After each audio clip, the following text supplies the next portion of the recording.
시청자 여러분 안녕하십니까? 뉴스9 윤종호입니다. 이재명 대통령의 국빈 방문을 앞두고 중국 측에서 나오는 메시지들이 심상치가 않습니다.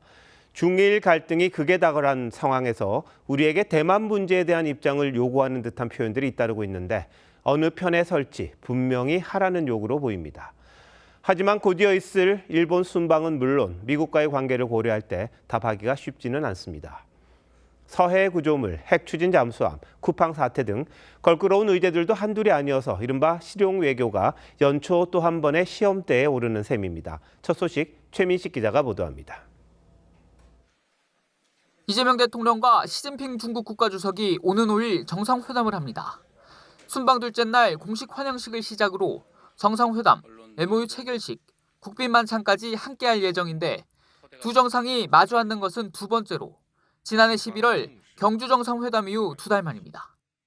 2개월 간격으로 상대국을 국빈 방문하고 새해 첫 정상외교 일정을 함께하는 것은 전례가 없는 일. 청와대는 방중을 계기로 한중 관계 복원에 속도를 내겠다는 방침이지만 중국이 대만 문제에 대한 지지를 압박하는 점이 변수로 거론됩니다. 중국 왕이 외교부장은 지난달 31일 조현 외교부 장관과의 통화에서 대만 문제에서 하나의 중국 원칙을 반드시 지키는 것을 포함해 국제 정의를 수호할 것이라 믿는다고 했습니다. 유성락 청와대 안보실장은 우리는 하나의 중국을 존중하는 입장이라면서 그에 따라 대처할 것이라고 했습니다. 존중은 92년 한중 수교 이후 우리 정부가 견지하고 있는 표현으로 중국이 요구하는 지지와는 차이가 있습니다. 대만 해협의 일방적 협상 변경에 반대한다는 미국의 입장과도 배치되지 않는다는 게 정부의 설명입니다. 청와대는 이번 방문을 계기로 북한 문제에 대한 중국의 지지를 이끌어내겠다는 계획입니다. 하지만 서해 구조물과 핵 추진 잠수함, 쿠팡 전 직원에 대한 현지 조사 등 중국 측이 껄끄러워할 의제도 적지 않습니다. 청와대는 이번 방중 기간 동안 양국의 외교적 입장 차이가 큰 안보 분야보다는 성과를 낼 수 있는 민생 분야 협력에 더 집중할 것으로 보입니다. TV조선 최민식입니다. 미국은 우리 정부 움직임에 촉각을 곤두세우고 있습니다.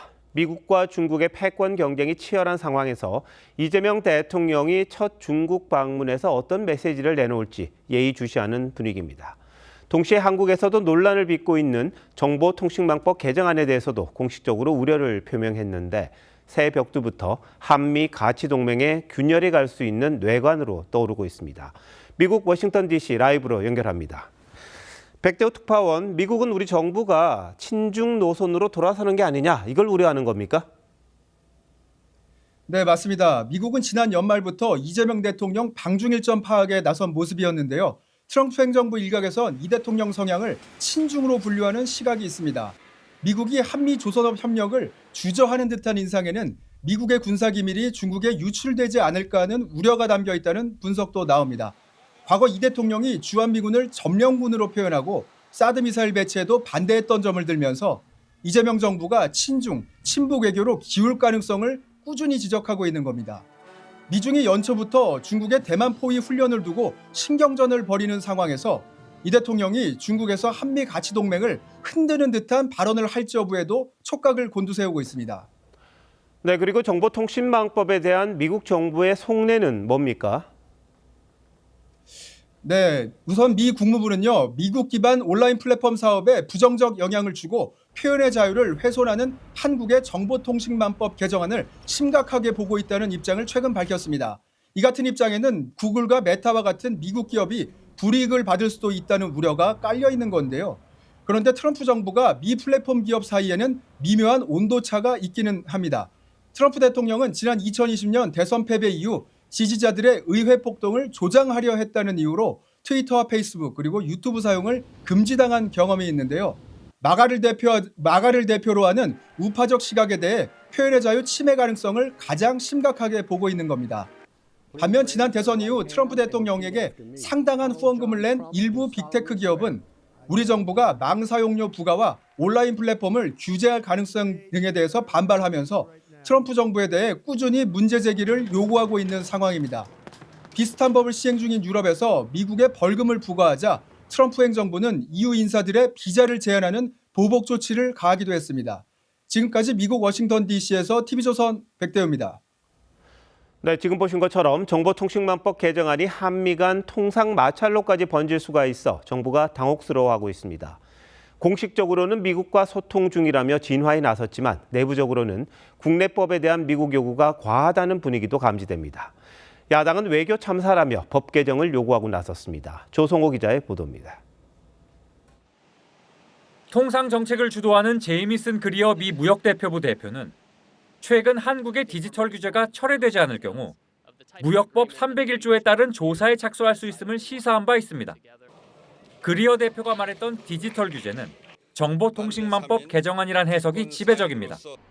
개정안엔 구글이나 유튜브 등 미국 플랫폼 기업도 허위 조작 정보 유통과 관련해 자율 규제 형태로 책임을 져야 한다는 내용이 담겼습니다. 한미 관세협상 팩트시트에도 온라인 플랫폼의 자유로운 활동을 보장하는 내용이 명시돼 있는 만큼 개정안을 이유로 후속 실무 협의가 차질을 빚을 수 있다는 우려가 나옵니다.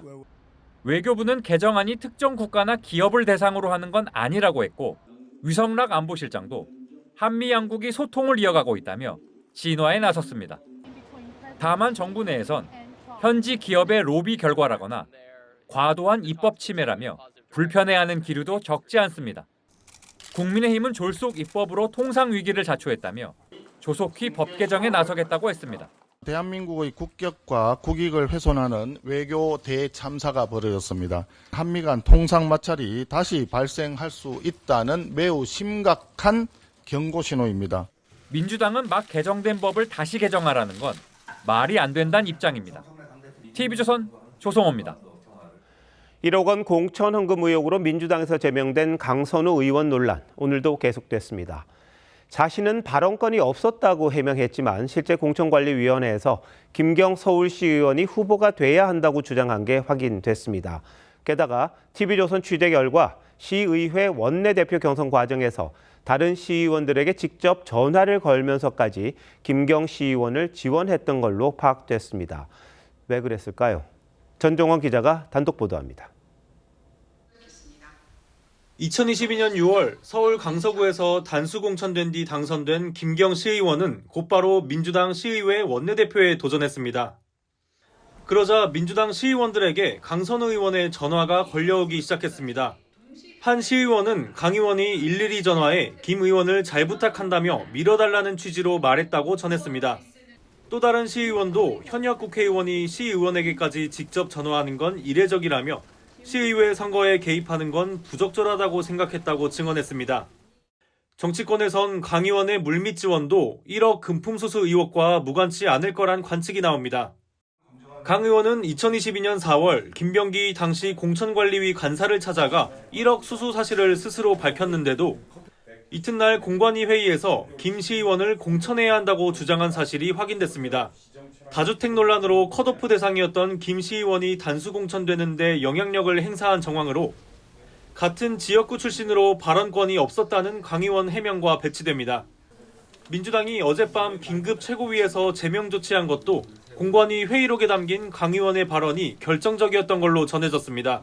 서울시당에 제출을 받았고요. 충분하게 정황을 또 결론적으로 판단할 수 있는 그런 상황이었기 때문에 TV조선은 시의회 선거 지원 여부에 대한 입장을 듣기 위해 강 의원에게 수차례 연락했지만 닿지 않았습니다. TV조선 전정원입니다. 민주당 김병기 의원의 수천만 원 공천 헌금 수수 의혹도 쉽게 가라앉을 분위기가 아닙니다.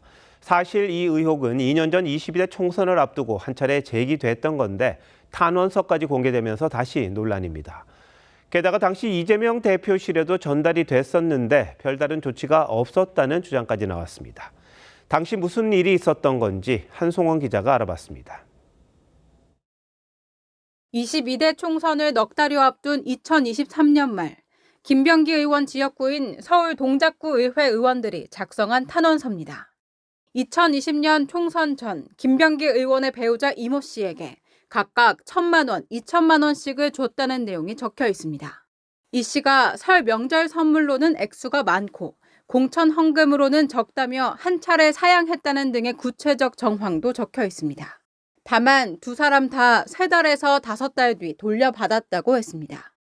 탄원서는 김 의원 옆 지역구인 동작을의 이수진 전 의원이 이재명 당대표실에 전달했습니다. 이 전 의원은 TV조선과의 통화에서 당시 당대표실에서는 전혀 조치가 없었고 오히려 김 의원에게 탄원서가 전달됐다고 주장했습니다. 그걸 본선 가서 터뜨리면 동작 전체가 이제 타격을 받으니까 미리 뭔가 이제 해주길 바래서 저는 당대표실로 넘겼죠. 그랬더니 결국 그 진술서들이 검증위원장한테 다시 간 거예요. 강선우 의원의 1억 원 수수 묵인 의혹에 이어 자신의 금품 수수 의혹까지 불거지면서 당내에서 사실상 탈당 요구가 나왔습니다. 이재명 대통령의 성공과 민주당의 성공을 위해서는 천당 후사의 모습을 보이는 것이 좋다.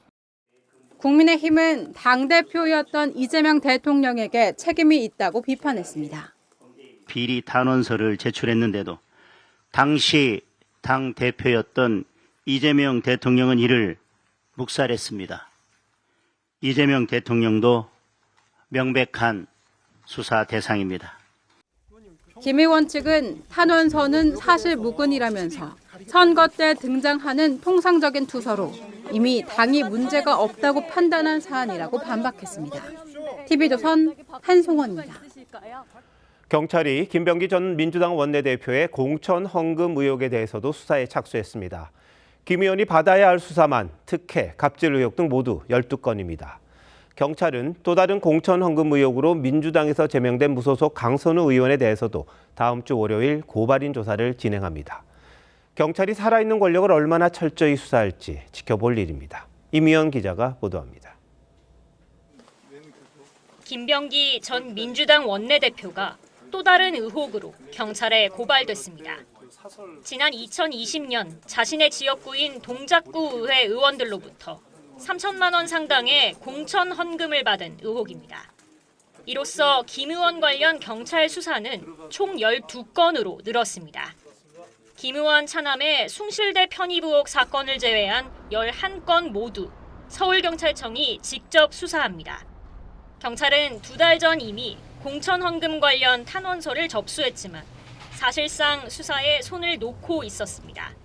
이런 가운데 한 시민단체는 김 의원이 부인의 법인카드 부정 사용 증거를 없애려 했다며 서울중앙지검에 고발했습니다. CCTV를 수사 등 목적으로 제공하지 못하도록 고의로 은폐하라고 지시하고 증거인멸 교사에 죄책을 져야 마땅합니다. 경찰은 지난 2022년 지방선거 당시 예비 후보자로부터 1억 원 상당의 공천 헌금을 받은 혐의를 받는 강선우 의원 수사를 다음 주부터 본격 시작합니다. 경찰은 강 의원을 고발한 정의당 관계자와 김태우 전 강서구청장을 오는 5일과 6일 각각 불러 조사할 예정입니다. TV조선 임희원입니다. 오늘도 이해운 기획예산처 장관 지명자의 보좌진 갑질 의혹과 관련한 단독 보도 이어갑니다. 이 지명자는 국회의원 시절 함께 일했던 보좌진을 신뢰하지 않았던 걸로 보입니다. 같은 방 직원들끼리 서로 감시하게 했다는 복수의 증언이 나왔는데 이런 리더십으로 어떻게 조직을 이끌지 걱정이 앞선다는 말이 많습니다. 고이동 기자의 단독 보도입니다. 이해운 의원실에서 근무했던 A씨는 다른 직원을 사실상 감시하도록 한 것이 가장 황당한 짓이었다고 했습니다. 운전 담당 비서가 차량 운행과 비용 지출 등을 제대로 했는지 확인해보라고 했던 겁니다. 실제 이동거리나 이런 거 확인하는 거죠. 그렇게 사람은 좀 못 믿고 밑에 있는 사람들에 대해서 의심이 많으셨죠. 또 다른 직원 B씨도 상급 보좌진의 동향을 파악해 보고하라는 지시를 받았다고 했습니다. 저한테 상급 보좌관이 뭐 하는지 누구만한 지원을 보고해라고 말씀을 주셨었어요. B씨는 업무 범위를 벗어난 요구로 가장 큰 부담과 문제의식을 갖고 있던 부분이라고 털어놨습니다. 할리직이 상급 보좌관의 동향을 보고를 한다는 게 굉장히 상상도 못했던 일이고 영감이 내리는 지시의 의도는 다른 보좌진과 상의한 뒤 동향 보고 지시를 따르지 않았는데 이로 인해 자신이 표적이 된 건 아닌지 오랜 시간 갈등했다고 토로하기도 했습니다. 네 말을 갖고 판단을 갖고는 안 돼. 네가 무슨 그게 머리라고 판단을 하니? 이 지명자 측은 보좌진들의 상호 감시 지시 증언에 대해 사실관계를 파악하고 입장을 밝히겠다고 했습니다. TV조선 고이동입니다. 약자에 대한 갑질은 국민 정서상 상당히 민감한 부분입니다. 연일 터져나오는 갑질 증언에 민주당도 무척 당혹해하고 있는데 현역 의원 중에 처음으로 이해운 지명자의 자진 사퇴를 요구하는 목소리가 나왔습니다. 그런데도 여권 핵심부는 청문회를 지켜보자는데 여론을 거스르는 이유가 뭔지 궁금합니다. 고승영 기자입니다. 새해 첫 업무일, 이해운 지명자는 보좌진 갑질에 대한 사과 없이 비공개로 출근했습니다. 국민의힘은 TV조선에 이 지명자 갑질 보도를 언급하며 인사검증 시스템의 붕괴라고 비판했습니다. 최소한의 검증과 세평 조회만 했어도 지명하는 일이 없었을 것이란 지적입니다. 형수님에게 현란한 욕설을 내뱉었던 이재명 대통령이기에 별일 아니라고 선택한 거 아니냐, 유유상종이라는 이야기겠죠. 민주당 내에서도 사퇴론이 공개적으로 나오기 시작했습니다. 보좌관 출신인 재선 장철민 의원은 이 지명자의 폭언을 듣고 제 가슴이 벌렁벌렁하다며 주먹질보다 더한 폭력이라고 지적했습니다. 그러면서 사람에게 저런 말을 할 수 있는 사람은 어떤 공직도 맡아서는 안 된다고 직격했습니다. 이런 사람들이 대한민국의 장관을 하거나 고위 공무원을 하면은 안 될 것 같습니다. 하지만 김어준 씨 유튜브에 나간 강훈식 비서실장은 이재명 대통령의 도전이라며 청문회를 지켜보자고 했습니다. 최근 논란인 이 지명자의 갑질에 대한 언급은 없었습니다. 무지개 색깔은 만들어야 되는 거 아니냐. 검증이 돼서 이 도전이 좀 잘 됐으면 하는 생각입니다. 당내 일부 강성 지지자들은 이 지명자를 비판한 여권 인사들에게 항의 문자를 보내고 있는 걸로 전해졌습니다. TV조선 고승현입니다. 민주당이 겹악재에 시달리는데도 국민의힘에게 힘이 실리지는 않고 있습니다. 이쯤 되면 반사 이익이라도 있어야 하는데 그런 조짐이 없는 거죠. 장동혁 대표가 원로들에게 조언을 얻기 위한 일환으로 이명박 전 대통령을 만났는데 장 대표를 향해 쓴소리를 했습니다. 어떤 말을 했는지, 그리고 장 대표가 조만간 발표한다는 쇄신안에는 어떤 내용이 들어있을지 정민진 기자가 취재했습니다. 이명박 전 대통령이 집무실을 찾아온 국민의힘 지도부와 반갑게 악수를 나눕니다. 대한민국을 위해서 계속 좀 큰 힘이 되어 주십시오. 이 전 대통령은 당내 의식을 의식한 듯 화합과 단합에 대한 결단을 주문했습니다. 수구 보수라는 말도 언급했습니다. 화합도 해야 되고 단합도 해야 되고 미래를 향하는 보수가 돼야 된다. 수구 보수는 돼서는 안 되잖아요. 그건 퇴보지. 하지만 국회로 돌아온 장 대표는 형식적 연대가 아닌 시너지를 낼 수 있는 단합을 강조했습니다. 그러면서 걸림돌을 먼저 제거해야 한다고 말했습니다. 당내 통합을 하는 데 있어서 어떤 걸림돌이 있다면 그 걸림돌이 먼저 제거되어야 할 것입니다. 구체적 대상을 지칭하진 않았지만 한동훈 전 대표 가족의 당원 게시판 사건의 매듭을 언급한 것 아니냐는 해석이 나왔습니다. 장 대표는 또 오세훈 서울시장 등이 요구한 계엄 사과에 대해선 해제 표결에 찬성한 게 사실상의 입장 표명인데 계속 입장을 요구하는 건 다른 의도가 있다고 볼 수밖에 없다고 했습니다. 장 대표는 조만간 당 쇄신안을 발표할 예정인데 비상계엄과 당내 화합 관련 메시지가 담길지 여부가 당 내분 상황의 분기점이 될 가능성이 높습니다. TV조선 정민진입니다.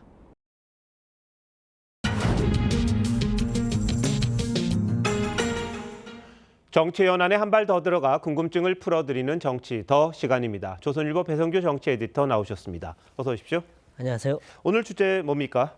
네, 김병기, 이해훈 암초입니다. 네, 김병기 전 원내대표가 각종 의혹으로 지금 물러났습니다. 근데 이게 민주당 공천 파문으로 지금 번지는 거죠. 그리고 뭐 윗선 이야기까지 나옵니다. 네, 그렇습니다. 지금 김병기 개인 비위 의혹에서 민주당의 공천 비위 문제로 불길이 번지고 있습니다. 강선우 의원은 김경시 의원에게서 1억 원을 받았습니다. 김경시 의원은 애초 주택과 상가 7채를 소유해서 공천 기준으로 보면 컷오프 대상이었는데요. 공천을 받기 위해서 돈을 전달한 것 아니냐 이런 얘기가 나옵니다. 문제는 1억 원 수수 사실을 들은 김병기 전 원내대표의 행태입니다.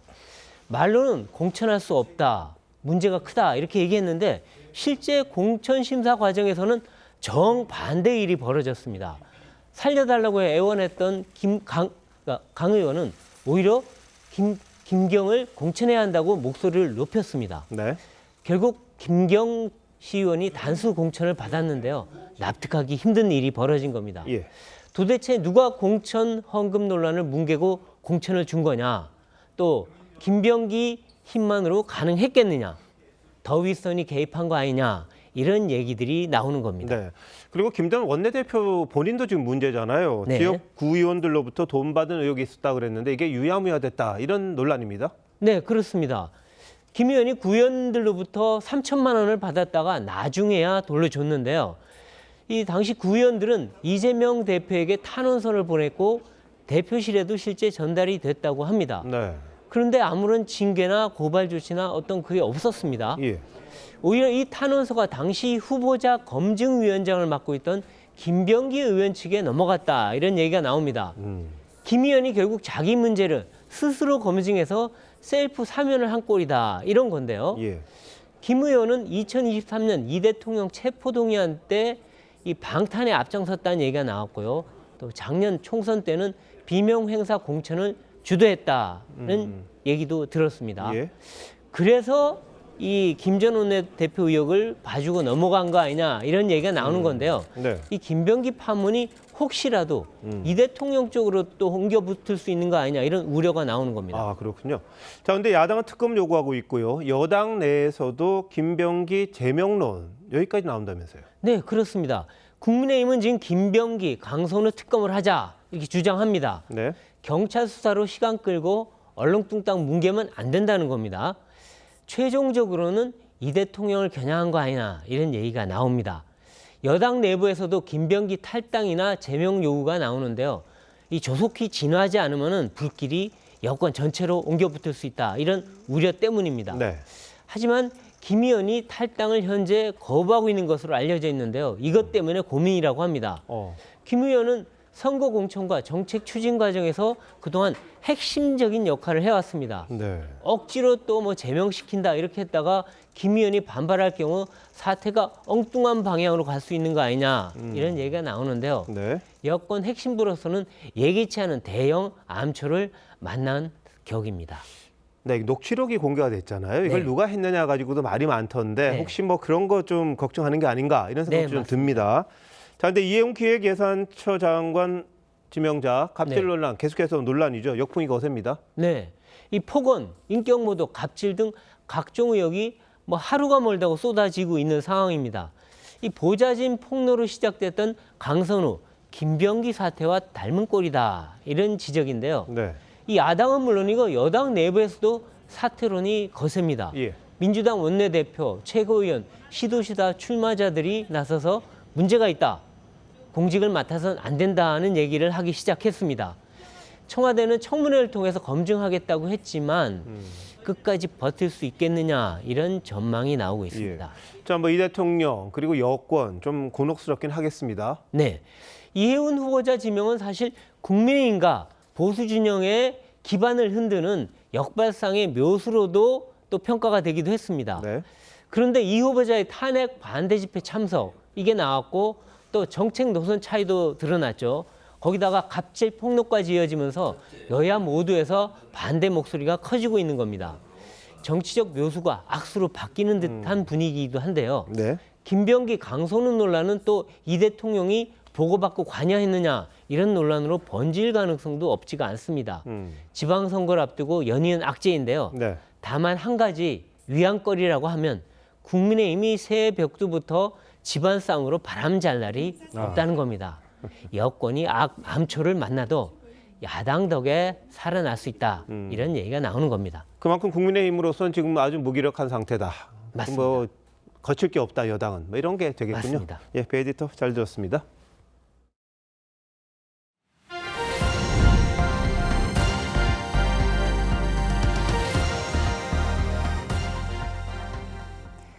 검찰이 서해 공무원 피격 사건 1심 무죄에 대해 반쪽만 항소했습니다.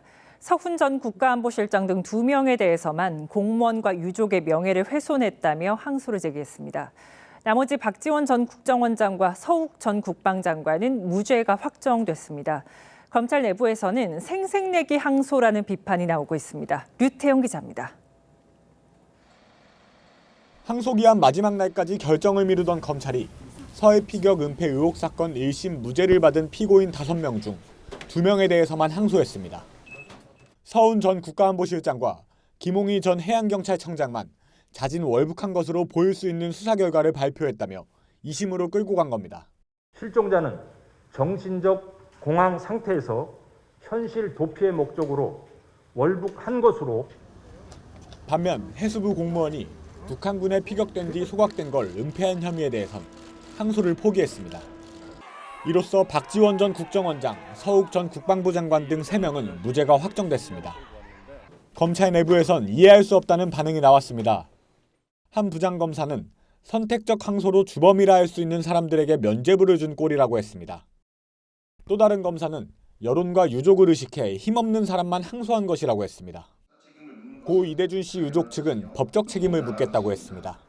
박철호 서울중앙지검장과 항소 포기를 언급한 김민석 국무총리에 대해 공수처에 직권남용 혐의로 고발합니다. 이 씨는 트럼프 미 대통령에게 관심을 촉구하는 이메일을 보냈습니다. TV조선 류태영입니다.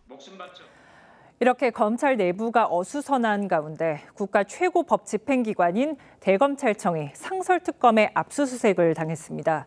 관봉권 TG 폐기와 쿠팡 수사 외압 의혹 때문입니다. 오는 10월에 검찰청이 폐지됐는데 그 전까지 검찰이 걸을 길이 순탄치 않아 보입니다. 조윤정 기자의 보도입니다. 관봉권 띠지 폐기와 쿠팡 수사 외압 의혹을 수사하는 상설특검이 대검찰청을 압수수색했습니다. 지난해 10월 대검은 서울 남부지검의 관봉권 띠지 분실을 감찰한 결과 실무 차원의 과실은 있지만 고의나 윗선 지시는 없었다고 판단했습니다. 하지만 봐주기 감찰이란 지적이 나오면서 상설특검이 본격 수사에 나선 겁니다. 결국 제19 감사하기에 측면이 있지 않겠나 이런 의심을 갖다 거두기가 쉽지 않지 않겠습니까? 압수수색 영장엔 작년 4월 부천지청이 쿠팡 물류자회사의 퇴직금 미지급 사건을 불기소 처리하는 과정에서 제기된 외압 의혹도 포함됐습니다. 쿠팡은 기소하기 어렵습니다. 이렇게 이야기를 해서 제가 주인 검사 의견이 그렇다면 신속히 처리하자 이렇게 이야기했습니다. 특검은 검찰 내부 메신저 대화 내역과 감찰 수사 보고서 등을 확보한 걸로 전해졌습니다. 여당이 추진 중인 2차 종합특검도 김건희 여사 주가 조작 무혐의 처분 등 검찰의 봐주기 수사를 겨냥하고 있습니다. 오는 10월 2일 문을 닫는 검찰이 남은 9달 동안 각종 수사에 관여가 될 전망입니다. TV조선 조윤정입니다. 새해 한파가 매섭습니다. 오늘 아침 서울 기온은 영하 10도 아래로 떨어졌습니다. 호남과 제주에선 대설특보가 내려졌는데 폭설 때문에 사고가 잇따랐고 하늘과 뱃길도 끊겼습니다. 박건우 기자입니다. 한라산 중턱에 거센 눈발이 날립니다. 주변은 온통 하얗게 변했습니다. 혹여나 미끄러질까 차량들이 속도를 줄이고 거북이 운행을 해보지만 산간도로는 이미 가로막혔습니다. 눈이 넘어서 1100번이 넘어가려는데 지금 다 통제가 돼가지고 못 가고 지금 다시 돌아가야 되는데 또. 어젯밤부터 한라산 삼각봉에 24cm 넘는 눈이 쏟아진 것을 비롯해 제주 지역에 내린 폭설로 도로 곳곳이 통제되고 사고도 속출했습니다. 오늘 오전 9시쯤엔 제주시 한림읍에서 70대 남성이 몰던 1톤 트럭이 눈길에 미끄러지면서 운전자가 심정지 상태로 병원에 이송되기도 했습니다. 아침에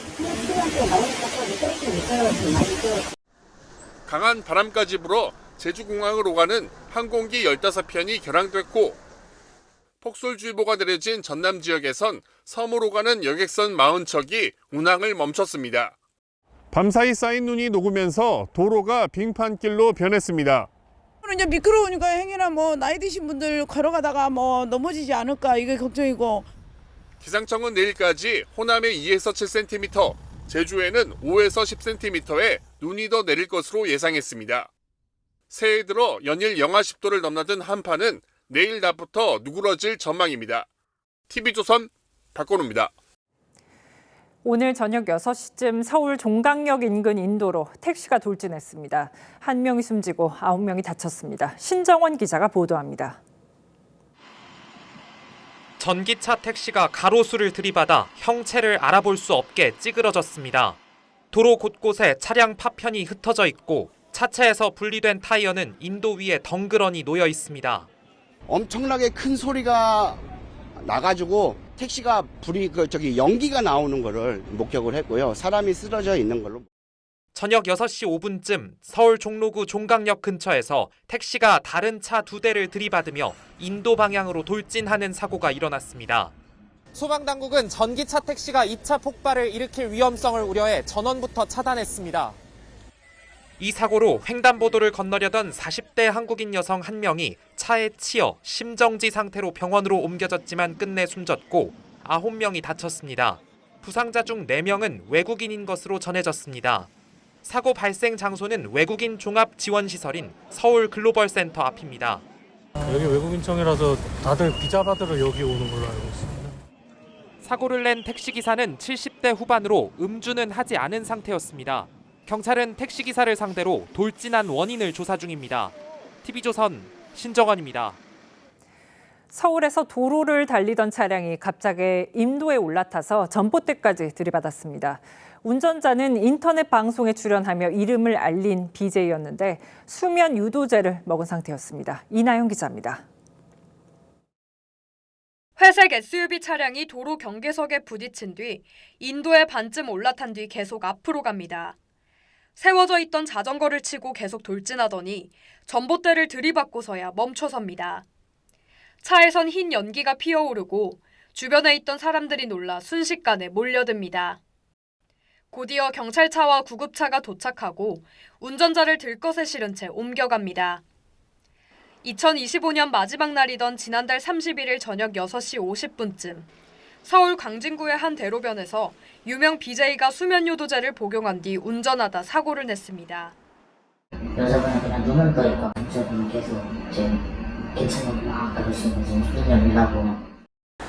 사고 당시 충격으로 전봇대에 부착된 통신선이 손상됐고 자전거도 널브러져 있습니다. 여성은 처방받은 수면요도제를 복용하고 운전을 했다고 진술했는데 경찰은 간이시약 검사에서 운전 금지 약물이 검출돼 체포했습니다. 이 약물은 반응 속도와 판단 능력을 떨어뜨리는 약물이라 복용 상태로 운전하는 것이 금지돼 있습니다. 경찰은 여성을 도로교통법상 약물운전 혐의로 입건하고 국과수에 정밀검사를 의뢰했습니다. TV조선 이나영입니다. 그룹 애프터스쿨 출신 배우 나나 씨가 자택에 침입한 강도를 제압했다는 소식 전해드렸는데요. 당시 경찰은 이를 정당방위라고 판단했습니다. 그런데 강도 행각을 벌인 남성이 도리어 나나 씨를 역고소했습니다. 이유가 뭔지 구자형 기자가 취재했습니다. 골목길로 순찰차 2대가 연이어 들어옵니다. 구급차와 경찰 승합차도 잇따라 출동합니다. 그룹 애프터스쿨 출신 배우 나나 씨의 집에 30대 남성이 흉기를 들고 침입한 뒤 돈을 요구하다 경찰에 붙잡힌 겁니다. 당시 집에는 나나 씨와 어머니가 함께 있었는데 두 사람은 몸싸움 끝에 남성을 제압해 경찰에 넘겼습니다. 병을 치료하고 있어서요. 많이 다치지 않은 것 같고요. 경찰은 남성을 특수강도 혐의 등으로 구속하면서 나나 씨 모녀의 행동은 정당 방위라고 보고 입건하지 않았습니다. 그런데 최근 이 남성이 나나 씨를 고소했습니다. 살인미수로 본 것 같은데요. 나나 씨 조사 여부는 아직 결정을 해봐야 될 것 같습니다. 제압당하는 과정에서 턱 부위 등의 부상을 입었다는 건데 경찰은 나나 씨를 다시 불러 조사할 가능성은 낮다고 밝혔습니다. 소속사 측은 강력 대응을 예고했습니다. 나나 씨의 유명세를 악용한 반인륜적 행위로 명백한 2차 가해라며 민형사상 모든 법적 조치를 강구하겠다고 했습니다. 남성은 현재 구속 상태로 재판을 받고 있습니다. TV조선 구자영입니다.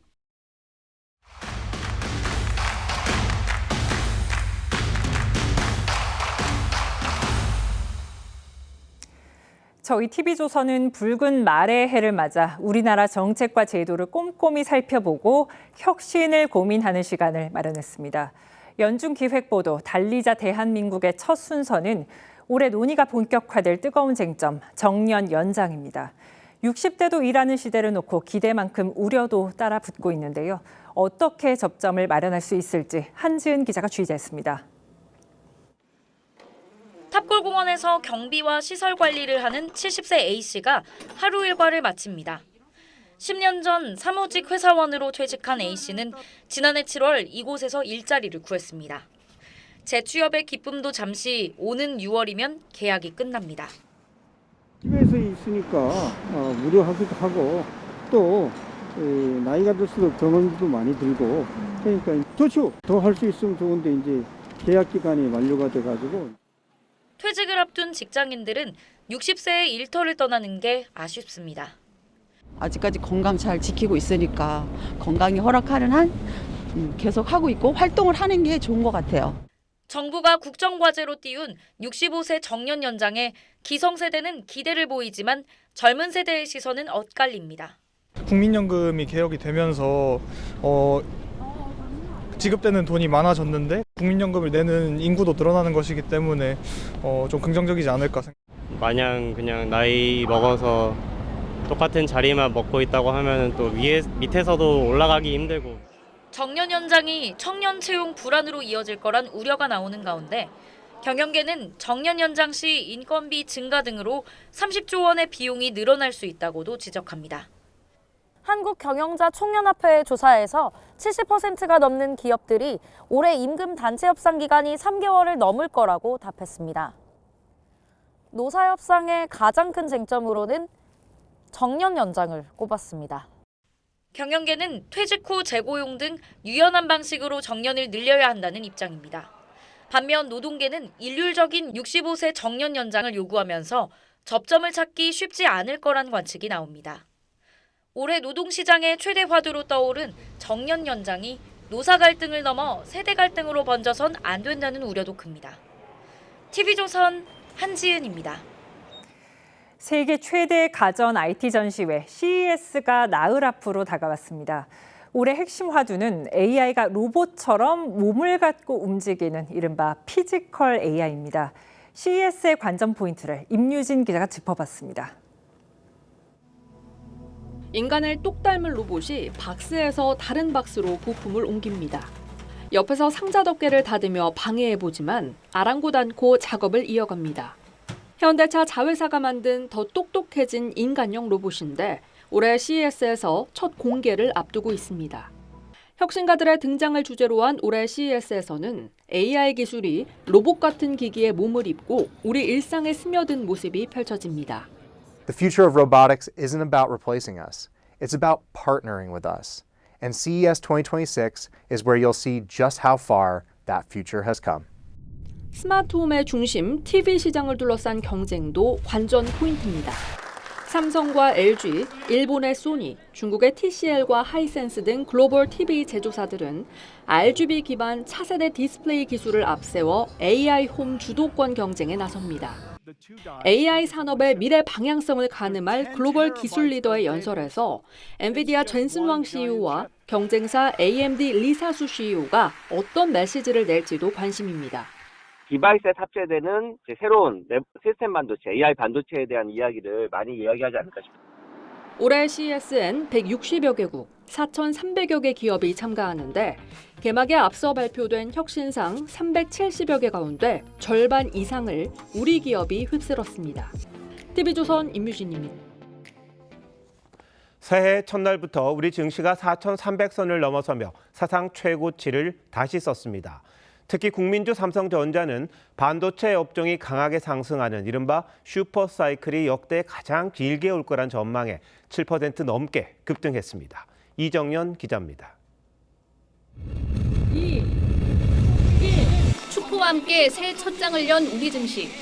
붉은 말의 힘찬 질주와 같이 코스피 5천을 넘어 프리미엄 시장으로 비상하는 한 해가 되기를 기원. 개장 2분 만에 장중 최고가를 갈아치운 코스피는 2% 넘게 뛰며 4,300선마저 돌파했습니다. 상승을 이끈 주역은 AI 훈풍을 탄 반도체였습니다. 대장주인 삼성전자는 7% 넘게 급등했고 SK하이닉스도 4% 가까이 올랐습니다. 두 기업의 시가총액을 합치면 1,200조 원을 웃돕니다. AI 호황으로 HBM과 D램 수요가 급증하면서 올해 두 기업의 영업이익이 크게 늘 거란 전망입니다. 특히 삼성전자는 TSMC에 밀려 그동안 고전을 면치 못한 파운드리, 위탁 생산에서 추가 수주를 할 거란 기대감도 큽니다. 지금 반도체가 공급이 부족이기 때문에 이메모리까지도 다 같이 수출이 잘 나가고 있는 수출 호조는 실적 개선을 가져올 거고 이거는 주가에 반영이 되기 때문에 JP모건은 역대 가장 길고 강한 메모리 슈퍼사이클이 올 것이라고 했습니다. 17만 전자와 80만 닉스를 전망하는 증권사도 줄을 잇고 있습니다. 우리 증시에서 외국인이 7천억 원 넘게 사들였지만 달러를 싸게 사려는 수요가 몰리면서 환율은 2.8원 오른 1,441.8원으로 오후장을 마감했습니다. TV조선 이정현입니다. 지난해 서울 아파트값 상승률이 19년 만에 최고치를 기록한 가운데 양극화가 더 심해졌다는 지적이 나옵니다. 오늘부터 따져보니 황병준 기자가 함께합니다. 자, 황 기자, 우선 어디가 얼마나 올랐는지부터 한번 살펴볼까요? 네, 강남권과 한강벨트가 지난해 오름세를 주도했습니다. 강남 3구 중 가장 많이 오른 건 송파구입니다. 상승률이 20%를 넘었고요. 성동구도 무려 19%, 마포구와 용산구, 강동구 등도 10%를 넘었습니다. 서울시 전체로 보면 8.7%가 올랐는데 아파트값 폭등기였던 문재인 정부 때보다 높고 2006년 노무현 정부 때 이후 19년 만에 최고치입니다. 평균이 8.7%잖아요. 그럼 훨씬 덜 오른 지역도 있겠습니다. 네, 서울 중랑구와 도봉구, 강북구는 아파트값 상승률이 1%에도 미치지 못했습니다. 노원구와 은평구는 2%대, 강서구와 서대문구, 종로구는 5% 안팎에 머물렀습니다. 강남권과 격차가 크죠. 이렇다 보니 서초구 아파트 한 채를 팔면 도봉구에서 5채를 살 수 있다는 분석까지 나왔습니다. 과거엔 이런 격차가 이 정도까지는 아니었던 것 같은데요. 네, 아파트값 평균 가격이 가장 높은 구와 낮은 구를 비교를 해보니까 2015년엔 3.5배 차이였던 게 10년 만에 5배 가까이로 늘어났습니다. 문재인 정부에서 4.7배로 급상승한 뒤 조금 떨어졌다가 이재명 정부가 들어선 지난해 다시 4.9배로 올랐습니다. 네, 문재인 정부도 그렇고 이재명 정부도 그렇고 집값을 잡겠다고 말은 하잖아요.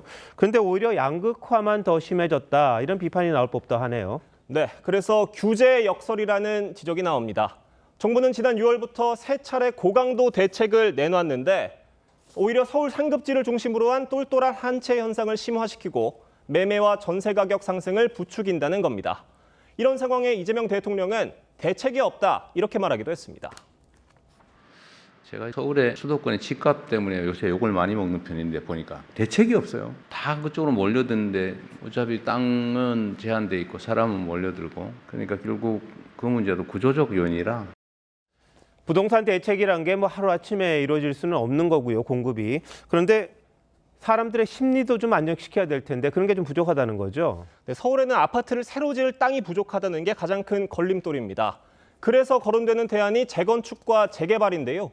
재건축 초과이익 환수제와 같은 각종 규제들이 발목을 잡는다는 분석입니다. 하지만 규제 완화책은 아직 거론되지 않고 있습니다. 공급을 늘릴 수 있는 방법 중에 하나가 바로 개발 이익과 관련된 재건축 초과이익 환수제를 좀 더 완화하거나 폐지하는 방법이. 두고 볼 수만은 없을 것 같은데 정부가 무슨 대책을 좀 내놔야 하는 것 아닙니까? 네, 김윤덕 국토부 장관 오늘 공급이 한꺼번에 짠 하고 나올 수 있는 게 아니다라면서 여러 가지로 주택 공급을 준비하고 검토하고 있다 말했습니다. 1월 중에 관련 대책을 발표한다고 합니다. 부동산도 시장 원리를 좀 따르면 어떨까 싶은데 너무 규제 위주로 가는 게 아니냐, 이런 우려도 있는 것 같습니다. 땜질식 말고 정말 제대로 된 정책 필요한 것 같습니다. 황 기자, 잘 들었습니다.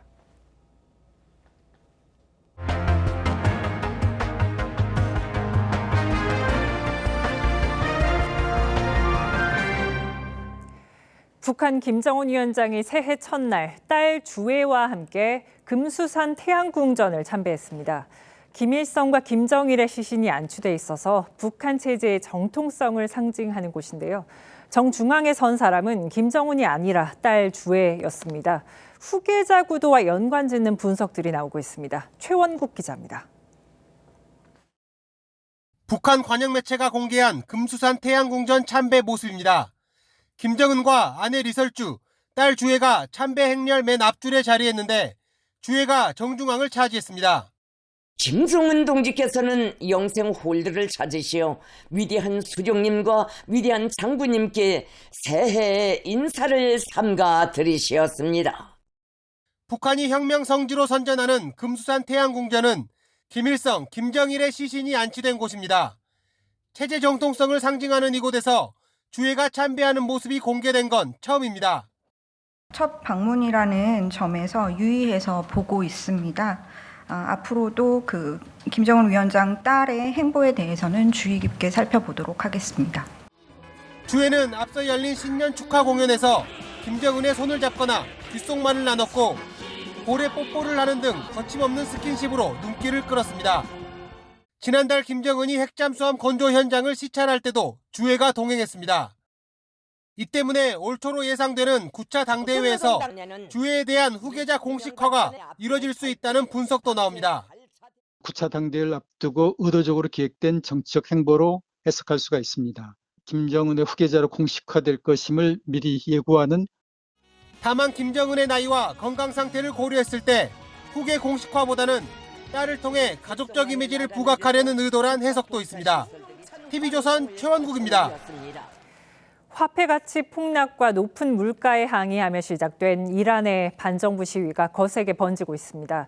결국 시위는 유혈 사태로 이어졌는데 시민과 군인 최소 7명이 숨졌습니다. 김자민 기자입니다. 시민들이 황급히 달아나고 총성이 잇따라 울려 퍼집니다. 불붙은 건물 앞에서 시위 참가자가 이란의 최고 지도자인 하메네이를 규탄합니다. 경제난에 항의하며 시작된 이란의 반정부 시위가 거세게 격화하면서 닷새 만에 유혈 사태로 번졌습니다. 시위가 가장 격렬한 것으로 알려진 서부 아즈나에선 시위대가 경찰 본부를 공격하며 3명이 사망하는 등 현재까지 시민과 민병대원을 합쳐 최소 7명이 숨졌습니다. 상인들 중심으로 시작된 시위에 대학생을 포함한 젊은 층인 Z세대가 합류하며 규모가 커지자 정부가 강경 진압에 나선 겁니다. 경찰에 체포된 시위대는 최소 50명 이상인 것으로 알려졌습니다. 폐지시키한 대통령은 시위 차단에 나서면서도 시위대의 정당한 요구를 듣겠다며 손을 내밀었습니다.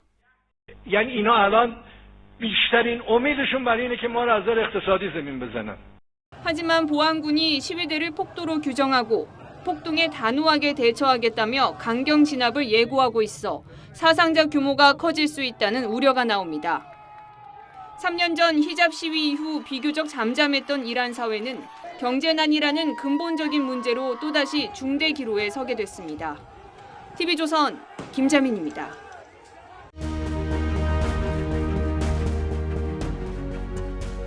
인간이 가장 탐내는 것 중 하나가 황금입니다. 너무 귀해서 때로는 신의 자리까지 올라갑니다. And the people sinned a great sin, for they had made them a god of gold, and rejoiced, saying, This be our God, O Israel. 이집트를 탈출한 이스라엘 백성들이 황금을 신처럼 숭배하기도 했습니다. 금은 우주 전체 물질 가운데 10억 분의 1밖에 안 됩니다. 그만큼 희귀하다는 거죠. 아름답지만 동시에 인간의 욕망을 가장 솔직하게 드러내게 하는 물질입니다. 영화 대부에서는 더 노골적입니다. $600 million. Don't overestimate the power of forgiveness. $600 million. 마피아 보스 콜레오네는 가문의 부와 명예를 놓고 바티칸의 대주교와 흥정을 합니다. 비록 영화지만 메시지는 분명합니다. 세상에서 가장 깨끗해야 할 종교조차도 돈 앞에서는 약할 수 있다는 것. 우리 정치는 어쩔까요? 세상 천지 가장 깨끗하고 청렴하고 올바른 것만 추구한다는 성인 같은 이들의 실체는요? 어쨌든 그 1억 이렇게 그 돈을 갖다가 받은 걸. 저도 살려주세요. 거기서 대박하겠어요. 강선우 의원의 공천 헌금 1억 원 의혹은 정말일까 싶을 정도로 구시대적입니다. 돈을 준 것 같은 사람, 받았다가 돌려줬다는 사람, 말렸다는 사람 모두가 결과에서 자유롭지 않아 보입니다. 김병기 의원 역시 돈을 받았다는 의혹이 제기됐습니다. 2021년 민주당 전당대회 때도 돈을 주고받은 듯한 녹취가 공개돼 논란이 되기도 했죠. 이쯤 되면 개인적 일탈로 치부할 일은 아닌 듯도 합니다. 나라가 망하자 목숨을 끊은 매천 황현은 한말 고종과 명성황후가 과거는 물론 관직에 모두 가격을 매겨 팔았다고 썼습니다. 공직을 대가로 뇌물을 주고받는 건 단순한 죄가 아닙니다. 망국으로 가는 병입니다. 20여 년 전 오세훈법은 진짜 될까 싶었지만 돈으로부터 정치를 해방시켰다는 평가를 받았습니다. 그런데 지금 와서 다시 돈 정치라니요. 부끄러움이 국민의 몫이 돼서는 안 됩니다. 2026년 1월 2일 윤정호의 앵커 칼럼 도나 도나 도나였습니다.